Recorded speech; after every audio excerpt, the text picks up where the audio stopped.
Andor can save Star Wars if Disney Plus get the hell out of the way, and Andor is exactly what the Star Wars franchise has been needing. So yeah, these are two articles that are came out about Star Wars Andor, the new TV series on Disney Plus, that I thought was very interesting, and want to give my thoughts on about these articles, and kind of do a small little review of the first 3 episodes as well. So let's get into this. So if you need a refresher, Andor is a standalone series centered on Cassian Andor, played by Diego Luna, who you may or forgivably may not remember from Rogue One. He was one of the models who gave their lives to deliver the Death Star plans to the rebellion so they can blow it up. So now we get into a little bit more what he thought about it. Andor is more of an adult TV show than any Star Wars or Marvel show that preceded it, and not in the usual cheap way of darkening every set and making the main characters talk so slow that the lines are inaudible. This show has authentic emotions, authentic grim, authentic enough looking sets, and authentic filmmaking voice behind it. Yeah, I think the sets look really good. They talk, I think in this article over here, they talk a little bit more about using the volume, kind of like that green screen new technology that they used in The Mandalorian. They also used in the Batman, which looks great and all, but we get into a little bit more. But yeah, it's not like, like, oh yeah, this is a more grown up type of thing, so everything just has to be dark and you can't see, and and had to be super serious, and not that there was any funny parts or anything in it just, there wasn't no need for funny parts. So let's continue on here. All of this gives it a leg up on some of the more hideous, horrendous entries into the Star Wars canon. Yeah, we have not, other than The Mandalorian, a lot of the Star Wars and Marvel pretty much too, for the most part, hasn't been really that great. I mean, I like Book of Boba Fett more than what a lot of people did. I feel like people just took one scene or one line from it and just completely trashed it because of that one thing. Like, a lot of people hated the Batman because Catwoman said corrupted old white men, and it's like, yeah, that was stupid to say, but the rest of the movie was great. In between all that, we get the story of an intergalactic Archons who kills 2 people he shouldn't, and has to exploit the minimum resources he has on hand to avoid capture and imprisonment. This is genre in its purest form, and I like genre. Shows that attempt to bridge genres are a mess. Andor, by contrast, is content to remain the modest bit of space narwhal, and so far battle for it. Yeah, I think a while back, I think my friend and I was talking about this, and like, it seems like the best superhero movies always seem like where the directors, the writers, all, wrote it as not just a superhero movie, but as a genre movie. Like, one of my favorite MCU movies, Captain America's Winter Soldier, the Russo's brothers and the writers all said that they was just writing a political, thriller type thing, government thriller type of thing, and so happened to have a superhero in it. But if you look at that in any other political thriller type of movie, there wouldn't be much difference. And Christopher Nolan's, when he was writing his Dark Knight trilogy, he was looking at more as psychological thrillers and stuff, and was very influenced by movies like The Heat and stuff, and not necessarily other superhero movies or superhero stories. Like, yeah, he was influenced by Batman Long Halloween. I do feel like when people write, not as an actual the typical genre superhero movie or a sci-fi movie, in this case with Star Wars, and they do it in something else, like a political thriller, it works out so much better. And I think that's why like Rogue One this so well, because it was like more of like a war movie. So the first two episodes of Andor has clumsy endings almost certainly because Gilroy arrives here from film and still familiarize himself with the beats of television. The Dawn episode has no such problems. Yeah, this is a problem with a lot of Disney Plus series, Marvel as well.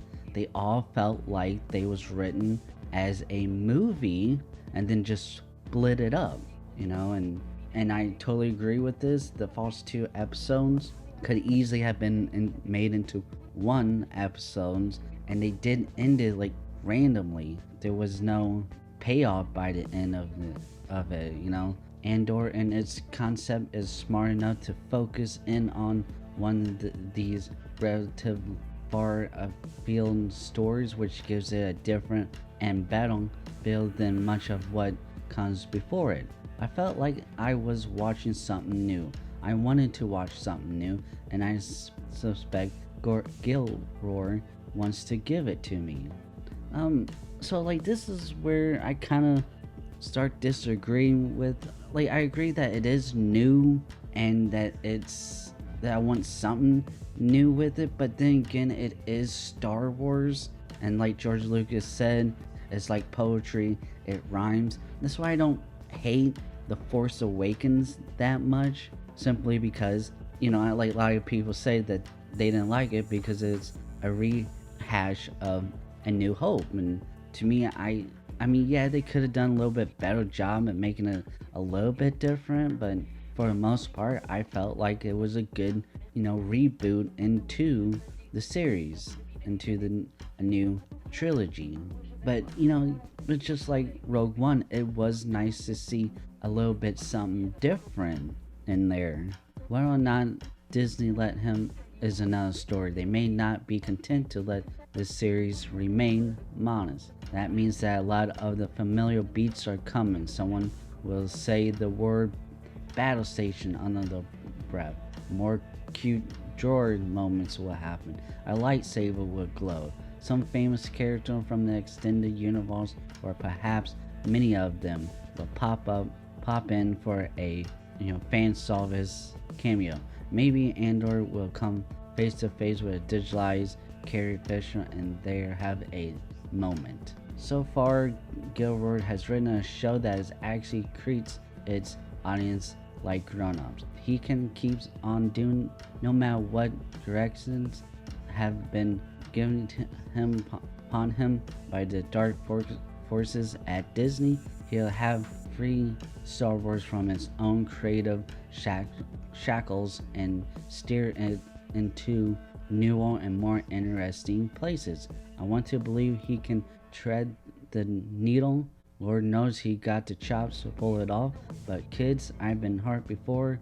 Caution, I will proceed with. So yeah, so my thing about that is that I think a lot of the problems, and this especially like with Obi-Wan, they keep hiring people, just doesn't seem to be Star Wars fans to begin with, and they don't know nothing about the characters or the stories. And Obi-Wan, they kind of going back to what I said about how these shows are being written as movies, then being released as episodes, TV episodes. Like that was originally supposed to have been just a movie, and then they went and did a whole bunch of rewrites, had a whole new writer come in and stuff, and then completely changed how it was. Like apparently, like other than like the false episode and the last episode, that was like the only thing from the original script that when it was a movie was kept into the TV series. So maybe one other episode in there. But yeah, they keep hiring people that don't know what they're doing. You know, like if you go back and look at some of the interviews with Deborah Chow, who directed Obi-Wan, like what she was talking about and what she wanted to do with the movie, and is complete opposite or completely different than what the new writer, I can't remember his name, Joe, start with an H, I can't even remember what his name was.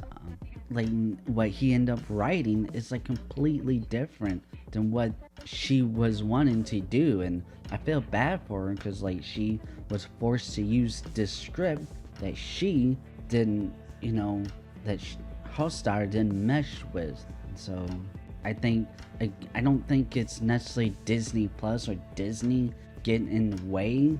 I think it's other people like Kathleen Kennedy hiring people that don't know what they're doing. I mean, that's something like with businesses I never understood. Like there've been plenty of jobs that I applied for that I had like a college degree for, I have, you know, years of working in that industry, couldn't get hired on, and then I come to find out they hire someone with no experience whatsoever, and then like a month later they call me up and like, hey, can you come back for another interview? We need somebody to actually know what they do. I'm like, sorry, I already got another job. Why didn't you hire me in the false damn place? Before we get to this article, make sure you like and subscribe. I'm Lewis Michael, and thank you everyone for all the support. Make sure you check out the links in the description, especially check out my Star Wars comic, Kira, A Star Wars Story. By the time this episode comes out, the final chapter of Kira will be out, and then in a couple of weeks I will be putting out the web novel that is a sequel to the comic book, and then eventually, hopefully in the future, we will put out a comic book version of it and stuff. But yeah, make sure you like and subscribe.